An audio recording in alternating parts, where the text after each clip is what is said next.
नमस्कार, मैं हूं रजत अवस्थी और आप देख रहे हैं इम्पैक्ट भारत टीवी। बड़ी विषय पर आज बात करेंगे आपसे और ममता बनर्जी का जो प्रोपेगेंडा वाला एक नया स्वरूप देखने को आजकल मिल रहा है उस पर आपको जागरूक करेंगे। हमारी जिम्मेदारी है ये। तो क्या होता है कि ममता बनर्जी बीएसएफ के जवानों को अत्याचारी बता रही हैं। उनका आरोप है कि वो बांग्लादेशियों की घुसपैठ करा रहे हैं पश्चिम बंगाल में जबरदस्ती। पहले तो इस पर आपको दो शब्द में बता दूं क्या है मामला। भाई सैनिक जो है ना, हम लोगों के लिए रात दिन सरहद पर अपनी जान देते हैं। इस भीषण ठंडी में भी वो पेट्रोलिंग कर रहे हैं।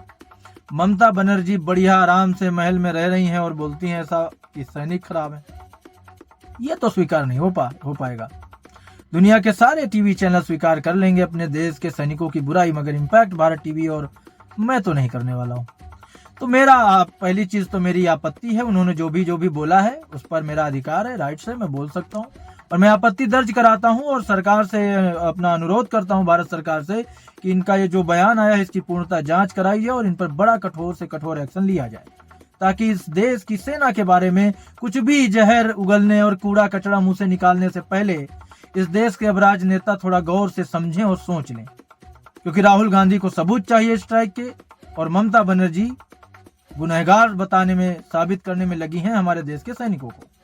यह स्वीकार नहीं होगा, मुझे तो नहीं होगा।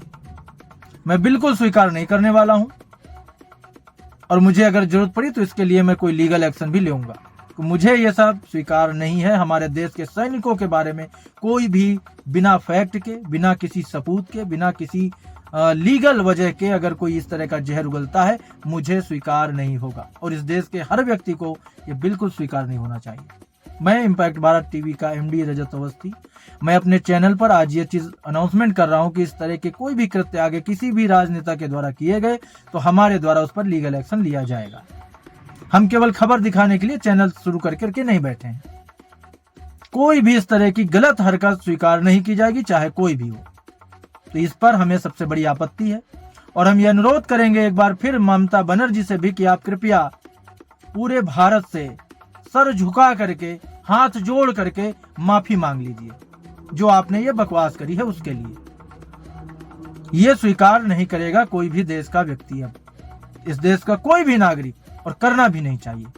मैं तो नहीं करने वाला हूं। मैं इसकी कड़ी निंदा करता हूं, कठोर निंदा करता हूं। सरकार, भारत सरकार से मैं ये अनुरोध करता हूं कि इसके खिलाफ कोई ना कोई एक्शन लिया जाए। अब आपको इस खबर का तथ्य बता देते हैं। तो ममता बनर्जी का आरोप कि बीएसएफ बांग्लादेशियों की घुसपैठ करा रही है, सैनिक महिलाओं पर अत्याचार कर रहे हैं और बंगाल में जानबूझकर अशांति फैलाई जा रही है, यह ममता बनर्जी का कहना है। इस पर थोड़ा सा मैं प्रकाश डालता हूं, आपको बताता हूं कि ये जो बोल रही हैं उसमें कितना दम है और क्या क्या हुआ इनके राज में।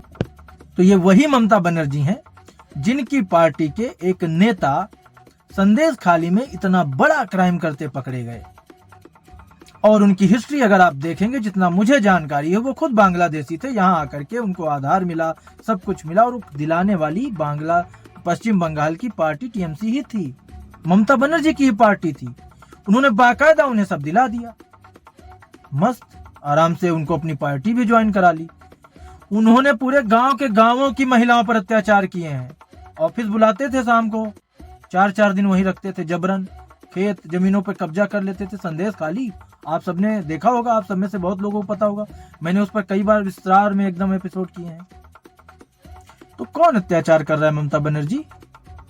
तब आपके मुंह से नहीं निकला। महिलाएं चीख चीख करके कैमरे के आगे आकर के मीडिया से बात कर करके बता रही थी कि उनके साथ क्या अत्याचार हुआ। तब तो आपका मुंह बंद था, गायब हो गई थी, आपके मुंह में जबान ही नहीं थी। आप बीएसएफ के जवानों को अत्याचारी बताओगे और हम स्वीकार कर लेंगे आपकी बात। इतना गिरी हुई राजनीति करेंगी आप महिला होकर के। तब महिलाओं की फिक्र नहीं थी आपको जब आप ही का नेता इस तरह की हरकत कर रहा था। चलो आगे बताते हैं आपको पहले खबर।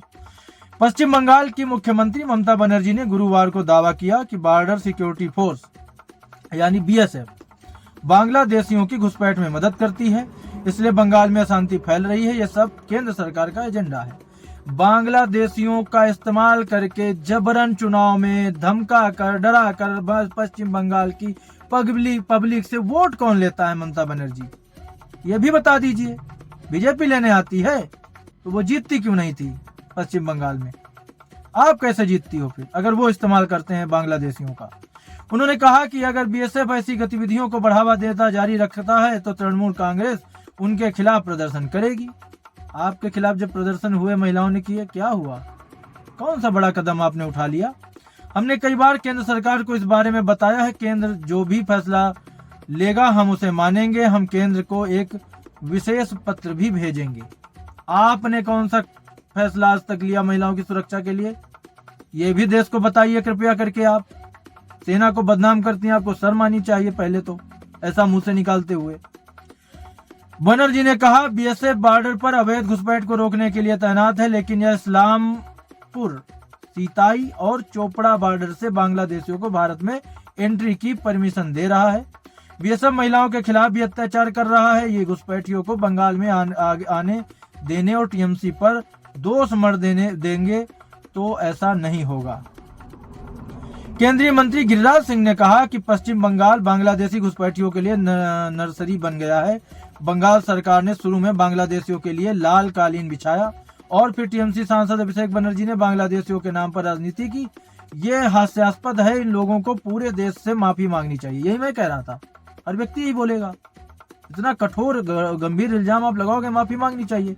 वहीं भाजपा के नेता अनिर्बान गांगुली ने कहा कि ममता बनर्जी अकेली ऐसी नेता हैं जिन्होंने बीएसएफ की आलोचना की है और उनसे दुर्व्यवहार भी किया है। ममता बनर्जी और अभिषेक बनर्जी को इस बात से परेशानी है कि बीएसएफ ने ड्रग्स, मानव और मवेशी तस्करी से जुड़े नेटवर्क पर बड़ी कार्रवाई की है। ममता को बांग्लादेश की मौजूदा स्थिति को देखते हुए बीएसएफ के साथ सहयोग करना चाहिए।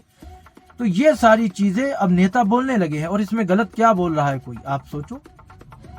एक देश की मुख्यमंत्री जो प्रधानमंत्री के द्वारा शुरू की गई आयुष्मान योजना रोक देती है अपने प्रदेश में कि लोगों को उसका लाभ न मिल पाए, वो बीएसएफ पर इल्जाम कैसे लगा सकती है।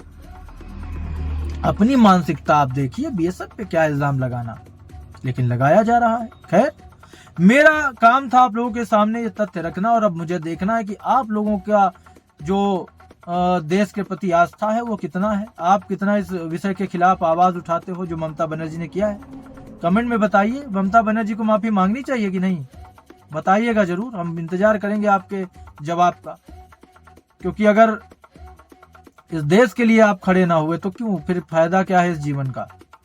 और मैं हमेशा बोलता हूँ, राष्ट्र से बढ़कर कुछ नहीं होना चाहिए किसी के लिए। आप जिस भी फील्ड में हैं, जहां भी हैं, वहां से कुछ ना कुछ अपने देश के लिए कर सकते हैं। तो ये बड़ी खबर, बड़ी अपडेट, बड़ा विषय जिस पर हमने आज आपसे बात की है। तो आज का द रजत अवस्थी शो यहीं तक। अब हमारी मुलाकात आपसे जल्द होगी एक और बड़े विषय के साथ। तब तक आप देखते रहिए इम्पैक्ट भारत टीवी।